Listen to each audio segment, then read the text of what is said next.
Hello. I want to share a little bit today about how we look at gratitude. We've all heard this before. Be grateful for what you have because there are people living with less. At first glance, this sounds normal. If you're listening to this on a smartphone, you probably have more than most people. There's a lot we can be grateful for. But is relating it to others the best way to do it? As a rule, anything that involves comparing ourselves to others is rarely healthy.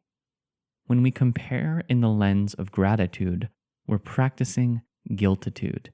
We're consciously or subconsciously guilting ourselves to feel thankful. During the pandemic, I heard people say, I should feel grateful for my job because others lost theirs.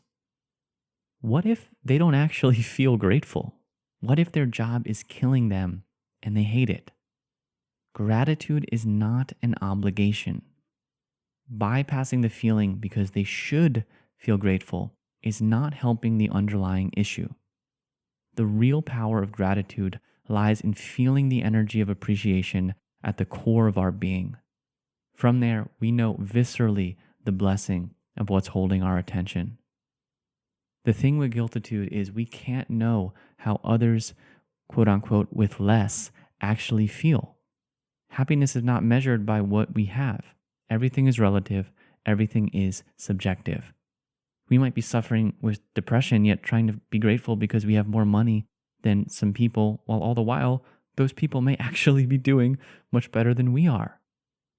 If anything, our gratitude should be compared to ourselves. In December and January, I had a bout of insomnia, which gave me a new understanding and appreciation for a good night's rest. I could never feel the gratitude that I have now by just thinking about being grateful for sleep because others can't. I needed to have the challenge myself. Let's stop feeling the need to be grateful because of someone else's perceived suffering. Let's be grateful because it's a beautiful emotion that leads to well-being. Let's be grateful because each moment is precious and an opportunity for us to celebrate the fullness of life.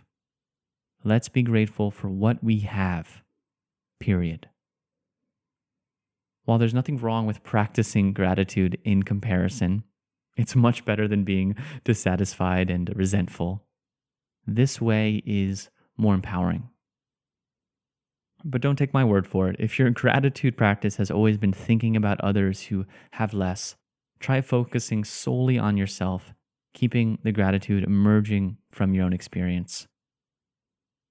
If you want a meditation to help, one of my most popular ones on Insight Timer is called Morning Meditation, Gratitude and Abundance. And it's a nice shorter one from me to help you bring in that gratitude into your life.